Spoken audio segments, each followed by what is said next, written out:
10 tahun absen, Indonesia akhirnya kembali akan bersuara di panggung dunia. Presiden Prabowo Subianto siap menyampaikan pidato bersejarah di sidang umum PBB. Lalu apa saja yang akan disampaikan Presiden RI ke-8 ini di hadapan para pemimpin dunia? Kita akan ulas selengkapnya untuk Anda dalam Diplomasi Prabowo di panggung PBB. Kita lihat di slide yang pertama. Indonesia bersiap kembali mengukir peran strategis di panggung dunia. Presiden Prabowo Subianto dijadwalkan akan menyampaikan pidatonya dalam sidang Majelis Umum ke-80 Perserikatan Bangsa-Bangsa atau PBB yang digelar pada hari Selasa ini 23 September 2025 pada pukul 9 pagi waktu New York atau sekitar pukul 20 waktu Indonesia Barat. Menariknya, Presiden Prabowo mendapatkan giliran berbicara ketiga. Ini tepat setelah Presiden Brasil Lula da Silva dan juga Presiden Amerika Serikat Donald Trump. Padahal, menurut Direktur Jenderal Kerjasama Multilateral Kementerian Luar Negeri Republik Indonesia, Tritariat, dalam undian resmi urutan pidato, Indonesia sebenarnya mendapatkan nomor urut pertama. Namun karena secara tradisi pembicara pertama selalu berasal dari Brasil, kemudian disusul oleh Amerika Serikat sebagai tuan rumah, maka Indonesia berada di urutan ketiga. Tradisi ini sudah menjadi kebiasaan tetap dalam setiap sidang umum PBB. Nah, pada sidang tahun ini akan ada sebanyak 16 negara atau 16 pemimpin negara yang dijadwalkan juga untuk menyampaikan pidato, di mana masing-masing dengan durasi sekitar 15 menit. Tentunya ini menjadi bagian dari rangkaian Forum Diplomasi Internasional yang berlangsung dari tanggal 9 hingga 30 September 2025. Sidang umum ke-80 PBB ini mengangkat tema Better Together, 8 Years and More for Peace, Development and Human Rights. Tema ini diangkat sebagai respons terhadap meningkatnya ketegangan global dan juga sebagai upaya untuk memperbarui komitmen terhadap multilateralisme, semangat kerjasama antar negara demi perdamaian, pembangunan dan hak asasi manusia. Selain pidato utama, delegasi Indonesia ini juga akan berpartisipasi dalam berbagai pertemuan tematik di sela-sela sidang. Dan kenapa? Makanya penting nih untuk Indonesia bisa hadir menyampaikan langsung karena ini merupakan kesempatan bagi Indonesia untuk menegaskan komitmen pada diplomasi multilateral sekaligus memperjuangkan isu-isu strategis. Tak hanya itu, momen ini juga mampu menunjukkan posisi Indonesia sebagai jembatan antara negara maju dan negara berkembang. Isu-isu yang akan diangkat ini mencakup perubahan iklim, isu kemanusiaan, kesehatan mental, kemudian penghapusan senjata nuklir, pemberdayaan perempuan, hingga dukungan terhadap perjuangan rakyat Palestina. Kehadiran Presiden Prabowo tentunya tidak hanya menjadi simbol kembalinya Indonesia di forum global, tapi juga membuka babak baru dalam diplomasi luar negeri Indonesia yang lebih aktif dan juga inklusif. Kedatangan Presiden Prabowo Subianto di New York, Amerika Serikat pada Sabtu 20 September waktu setempat ini menjadi titik awal momen bersejarah.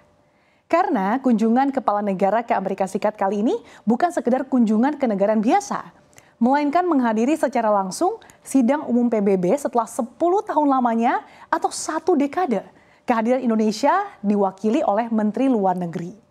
Nah, jadi untuk pertama kalinya dalam 10 tahun terakhir, seorang Presiden Indonesia kembali berbicara langsung di forum tertinggi PBB. Ketua DPR Puan Maharani pun menyebut momen ini sangat dinanti karena kehadiran Presiden di forum PBB ini menandakan posisi Indonesia diakui dan juga ditunggu dunia. Lalu apa sih sebetulnya yang akan disampaikan Prabowo di hadapan para pemimpin dunia? Juru bicara Kementerian Luar Negeri Fahad Nabil Ahmad Mulahela mengungkapkan, pidato Prabowo ini akan menyoroti isu-isu krusial yang tengah dihadapi dunia yang tentunya ini akan berfokus pada urgensi semangat, inklusivitas, kemudian optimisme, solidaritas hingga kerjasama multilateral. Tema-tema ini dianggap relevan untuk bisa menjawab berbagai tantangan global masa kini. Dengan pidato ini, Presiden Prabowo ingin menunjukkan peran aktif Indonesia dalam diplomasi internasional dan juga mendorong solusi bersama untuk masalah-masalah dunia. Nah, Presiden pertama Indonesia Soekarno ini buktikan dirinya bukan hanya pemimpin nasionalis ulung, tapi juga orator dunia. Pada 30 September 1960, ini Bung Karno tampil di sidang umum PBB ke-15 di New York dengan pidato yang berjudul To Build the World Anew.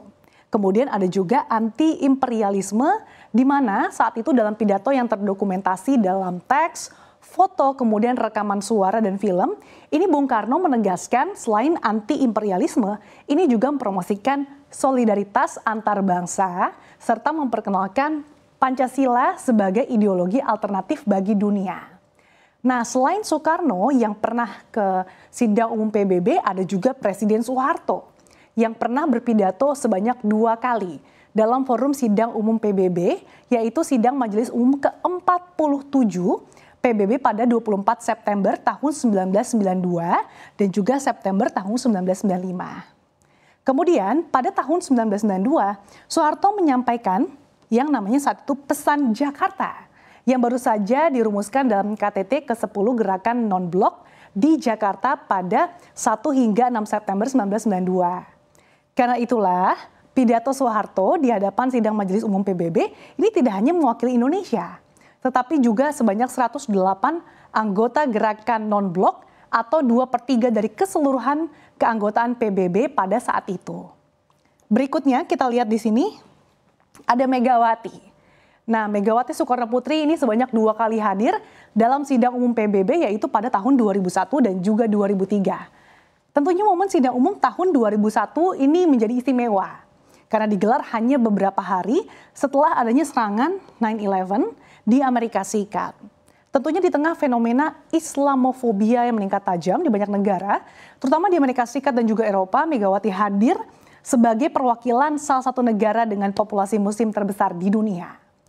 Kemudian pada tahun 2003, Megawati menegaskan perlunya reformasi mendasar dalam tubuh PBB agar lembaga internasional ini dapat bekerja lebih efektif dan memberikan kontribusi nyata bagi kehidupan manusia.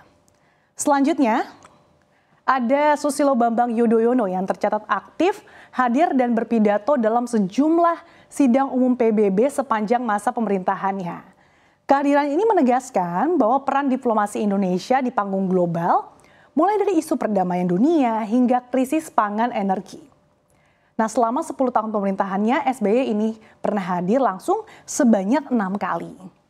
Sementara itu kalau kita lihat di sini, Jokowi ini selalu absen secara langsung di sidang umum PBB dalam 10 tahun masa pemerintahannya. Selama masa pemerintahannya yang pertama, pada Pak Jokowi ini saat itu mengutus Yusuf Kala, kemudian di periode kedua mengutus Menteri Luar Negeri Retno Marsudi untuk hadir.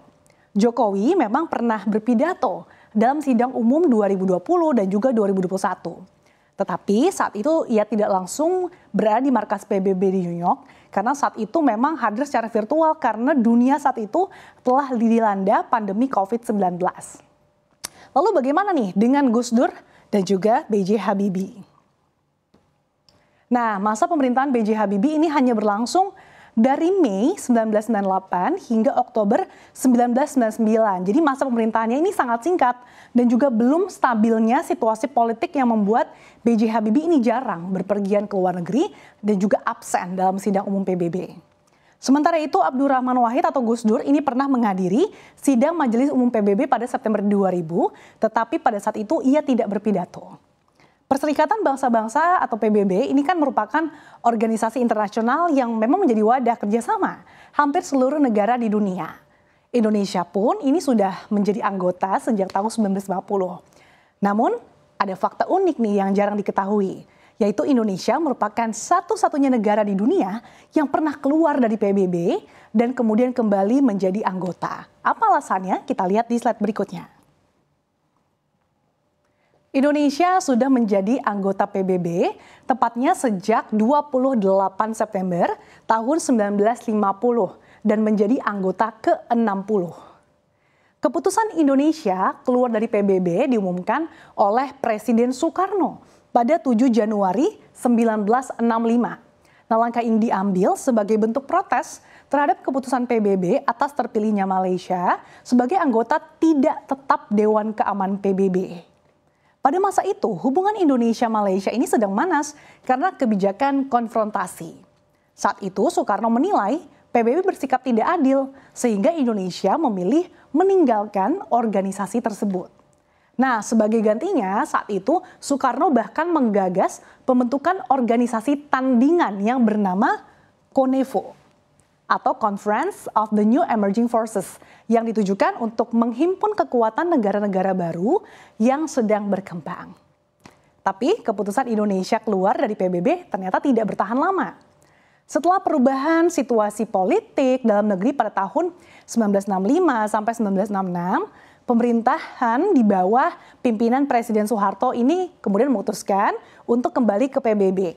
Dan di tanggal 28 September 1966, akhirnya Indonesia secara resmi kembali menjadi anggota PBB. Bahkan setelah kembali, Indonesia ini justru semakin aktif di PBB. Bahkan pernah menjadi anggota tidak tetap Dewan Keamanan PBB beberapa kali. Sejak saat itu hingga kini, Indonesia aktif berkontribusi di berbagai program dan misi PBB, termasuk mengirim pasukan Garuda untuk berpartisipasi dalam berbagai operasi perdamaian di negara-negara yang mengalami konflik. Hingga kini pun, Indonesia konsisten berperan aktif di PBB baik dalam misi perdamaian, penyelesaian konflik internasional, maupun perjuangkan isu-isu global. Tentunya di tengah berbagai dinamika global, kehadiran Presiden Prabowo di sidang umum PBB tahun ini menegaskan posisi Indonesia sebagai aktor strategis di panggung dunia. Ini adalah langkah penting untuk memperkuat semangat persatuan, keadilan, dan kerjasama internasional. Demikian pemaparan terkait diplomasi Presiden Prabowo di panggung PBB.